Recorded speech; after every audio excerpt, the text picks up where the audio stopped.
The Drug Enforcement Administration announced a massive drug bust connected to a major Mexican cartel. 19 people have been charged, including Washingtonians and foreign nationals. What if I told you that a cartel network based 100 miles away in Mexico managed to plant its roots deep inside Washington state, using semi-trucks, couriers, and even American citizens to flood communities with enough fentanyl to wipe out Seattle and Tacoma combined? Would you believe cartels have set up shop not just near the border but right in America's backyard?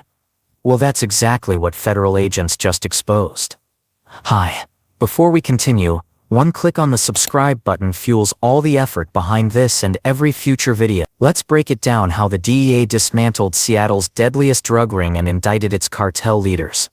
The Drug Enforcement Administration has just announced one of the largest cartel busts in Washington state's history. A network connected directly to Mexico's notorious Sinaloa cartel has been taken down, with 19 individuals facing federal charges. This operation wasn't just a random raid. It was the culmination of an 18-month-long investigation involving wiretaps, surveillance, and the coordination of multiple federal and local agencies. At the center of this network were two brothers operating from Mexico, Rosario Abelwayne Camargo Bolanos, and Francisco Fernando Camargo Bolanos. These men orchestrated a supply chain stretching from cartel strongholds in Sinaloa, through California and up into western Washington. Using semi-trucks, commercial flights, and a network of American and Mexican operatives, they were able to flood communities with methamphetamine, cocaine, heroin, and most dangerously, fentanyl.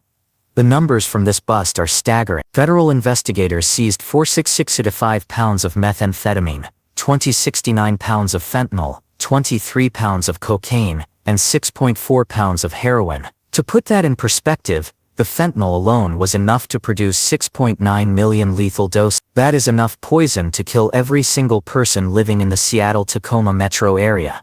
But the seizures didn't stop there. In just the last 36 hours leading up to the announcement, agents recovered nearly 6 pounds of fentanyl, 15 pounds of meth, 60 pounds of marijuana, heroin, cocaine, 23 firearms, and over. Alongside the drugs and money, federal agents confiscated firearms tied to 5 defendants who already had criminal records or immigration violations. These weren't small-time street dealers. This was a paramilitary-style operation embedded in our community. One of the most critical figures in this network was a 44-year-old Mexican national named Isabel Beres Zapin, a commercial truck driver. Zapin was responsible for moving enormous loads of drugs along the I-5 corridor, turning a commercial vehicle into a weapon of mass destruction against American community. He was first arrested in January 2024 on state charges, but is now facing serious federal indictments as part of this sweeping takedown.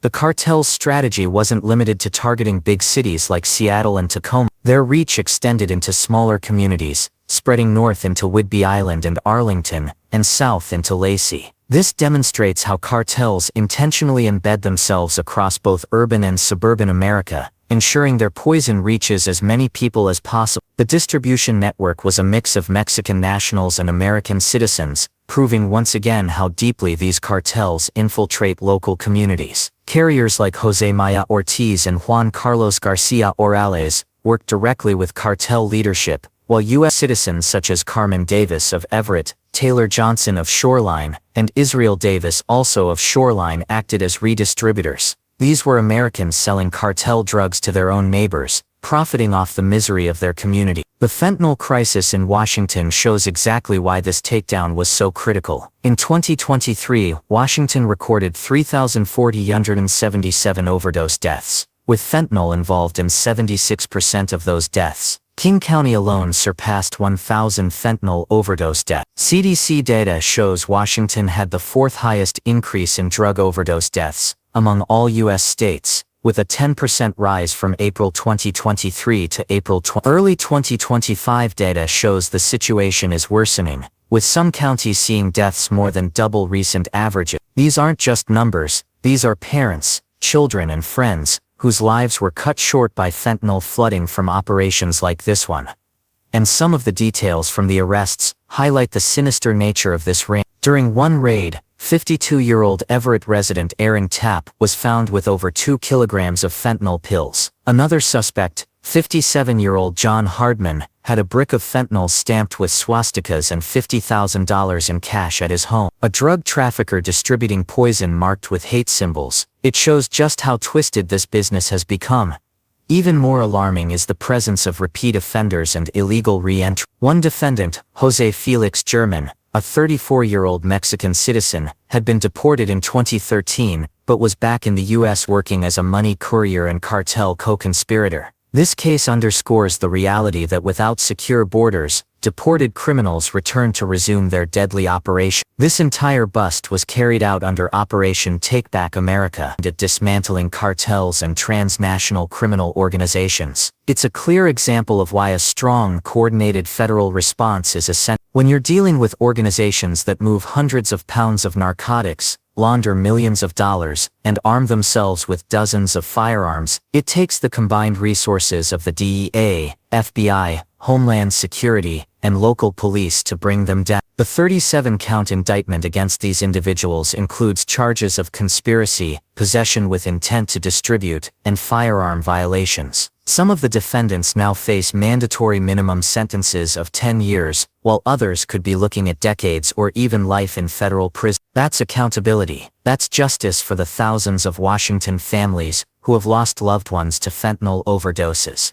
But let's be clear, this is only one network. The Sinaloa cartel and its rival, the Jalisco New Generation cartel, continue to run permanent distribution systems across the U.S. Seattle may be safer today, but other cities are still under threat. These cartels are not merely smuggling drugs across the border. They're building long-term infrastructure in America, recruiting locals and poisoning communities from the inside out. This Seattle takedown is proof that the strategy works when our federal government, under strong leadership, commits fully to fighting these cartels. But it also proves how dangerous the situation has become. With nearly 7 million lethal doses seized in this single operation, imagine how much fentanyl has already slipped through and is still out there on the streets. That's why the fight must continue with full force. This operation was a victory. 19 cartel-linked traffickers behind bars, millions of lethal doses of fentanyl taken off the streets, and a cartel network dismantled in Washington state. But here's the bigger question.